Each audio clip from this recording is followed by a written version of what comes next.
هنكمل بقى الفيديو بالإذاعة المدرسية التانية عن نصر أكتوبر المجيد. أول حاجة المقدمة.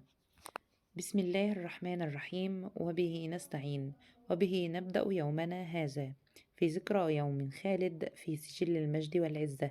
إنه 6 أكتوبر، يوم عبرت فيه دماء الأبطال ضفاف النيل إلى صفحات التاريخ، يوم أعاد للأمة العربية كرامتها وللجيش المصري مكانته وهيبته.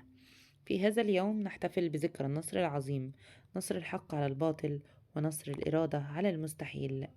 والآن مع فقرة القرآن الكريم. قال الله تعالى في كتابه الكريم: كم من فئة قليلة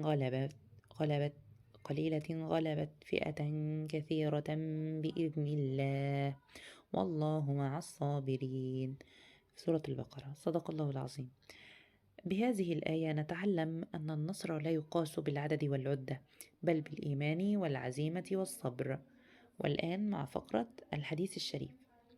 قال رسول الله صلى الله عليه وسلم: المؤمن القوي خير وأحب إلى الله من المؤمن الضعيف، وفي كل خير. رواه مسلم. فالقوة ليست في الجسد فقط، بل في الإرادة والثقة بالله والتمسك بالحق مهما كانت الصعاب. الكلمة الصباحية: يا أبناء مصر الأبطال، يا أحفاد من عبروا قناة السويس تحت وابل النيران، إن 6 أكتوبر لم يكن مجرد معركة، بل كان درسا خالدا في الشجاعة والعزيمة والوحدة. في هذا اليوم المجيد تساقطت قيود الهزيمة، وارتفعت رايات النصر فوق سيناء الحبيبة، لتعلن ألا مستحيل مع الإيمان بالله وحب الوطن. لقد سطر جنود مصر البواسل أروع البطولات، وقفوا أمام دبابات العدو بثقة وثبات، وقالوا للعالم أجمع أن مصر لا تهزم، وأن جيشها لا يعرف إلا النصر أو الشهادة. وها نحن اليوم مع مرور أعوام طويلة ما زلنا نستلهم من نصر أكتوبر روح العزيمة والإصرار، ونستمد من تضحيات الشهداء دروس الوفاء والإخلاص. علينا أن نحافظ على وطننا كما حافظوا عليه، وأن نبنيه بالعلم والعمل كما بنوه بالدم والتضحية. فالوطن ليس أرضا فقط، بل هو شرف وكرامة وواجب مقدس. والآن مع فقرة الشعر. سلام على جند